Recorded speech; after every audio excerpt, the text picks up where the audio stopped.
दिल्ली की शिक्षा व्यवस्था में ऐतिहासिक बदलाव की शुरुआत हो चुकी है। अब निजी स्कूलों में फीस की मनमानी पर 10 लाख तक का जुर्माना देना होगा। मुख्यमंत्री रेखा गुप्ता की नेतृत्व वाली सरकार ने निजी स्कूलों की मनमानी फीस पर अंकुश लगाने और युवाओं को नीति निर्माण की मुख्यधारा से जोड़ने के लिए दो क्रांतिकारी निर्णय लिए हैं।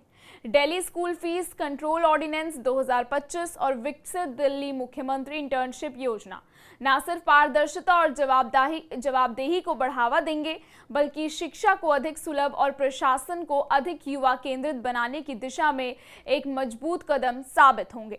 इन फैसलों से न केवल दिल्ली के लाखों अभिभावकों को राहत मिलेगी, बल्कि देश भर के मेधावी छात्रों को राजधानी के प्रशासनिक ढांचे का हिस्सा बनने का भी मौका मिलेगा। क्या है पूरी खबर, बताएंगे आपको विस्तार से, लेकिन उससे पहले आयन भारत डिजिटल को सब्सक्राइब कर लीजिए।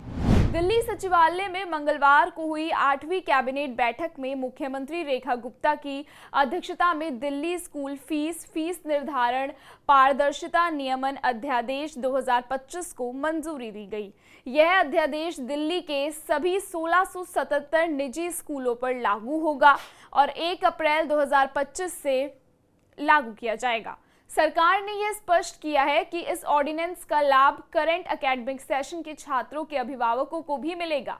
यानी यदि किसी स्कूल ने इस सत्र में सरकार द्वारा तय मानकों से अधिक फीस वसूली है तो उसे वह रकम लौटानी होगी। इतना ही नहीं, अगर सरकार को निजी स्कूलों के मनमानी फीस वसूलों की शिकायत मिलती है तो स्कूल पर 10 लाख रुपए तक का जुर्माना वसूला जाएगा। स्कूल चाहे तो इस अतिरिक्त राशि को भविष्य की फीस में समायोजित कर सकते हैं।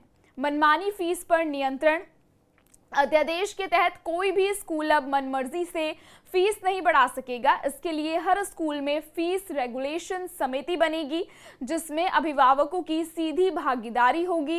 इसके लिए 3 स्तर की निगरानी प्रणाली भी सरकार ने बनाई है। स्कूल स्तर पर समिति का नेतृत्व स्कूल प्रबंधन के चेयरमैन करेंगे। सचिव प्रिंसिपल होंगे। इसमें 3 शिक्षक और 5 अभिभावक होंगे। यह समिति सुविधाओं और आवश्यकताओं के आधार पर फीस प्रस्ताव बनाएगी। जिला स्तर पर अपील, अगर किसी अभिभावक को स्कूल समिति का निर्णय मंजूर नहीं है तो वह जिले की फीस अपील समिति में अपील कर सकता है।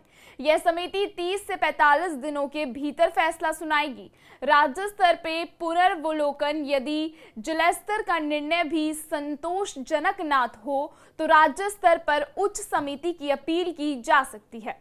सख्त दंड का प्रावधान, नियम तोड़ने वाले स्कूलों पर 1 से 10 लाख तक का जुर्माना लगेगा। अगर इसके बावजूद स्कूल सुधार नहीं करते तो उनकी मान्यता रद्द की जा सकती है या सरकार स्कूल को टेक ओवर भी कर सकती है।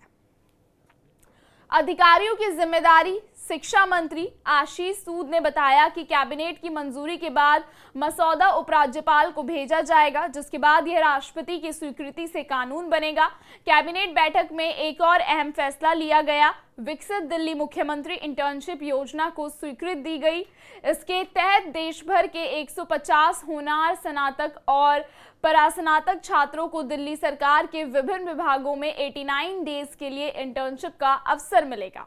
इस योजना का उद्देश्य युवा प्रतिभाओं को नीति निर्माण में भागीदारी बनाना और दिल्ली को एक स्मार्ट व प्रगतिशील राजधानी में तब्दील करना है। युवाओं को न केवल सरकारी कार्यप्रणाली से जोड़ने का मौका मिलेगा, बल्कि उन्हें पॉलिसी इनोवेशन का भी अनुभव प्राप्त होगा।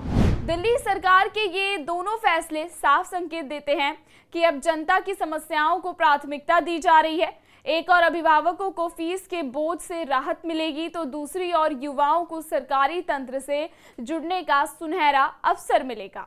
यह कदम न केवल पारदर्शिता को बढ़ावा देगा, बल्कि शिक्षा और प्रशासन में जनता की भागीदारी भी सुनिश्चित करेगा। अब ना कोई फीस में लूट, ना नीति से दूरी। दिल्ली बन रही है जनता की राजधानी। फिलहाल इस खबर में इतना ही। इस खबर पर आप अपनी क्या राय रखते हैं, हमें कमेंट सेक्शन में जरूर बताइएगा।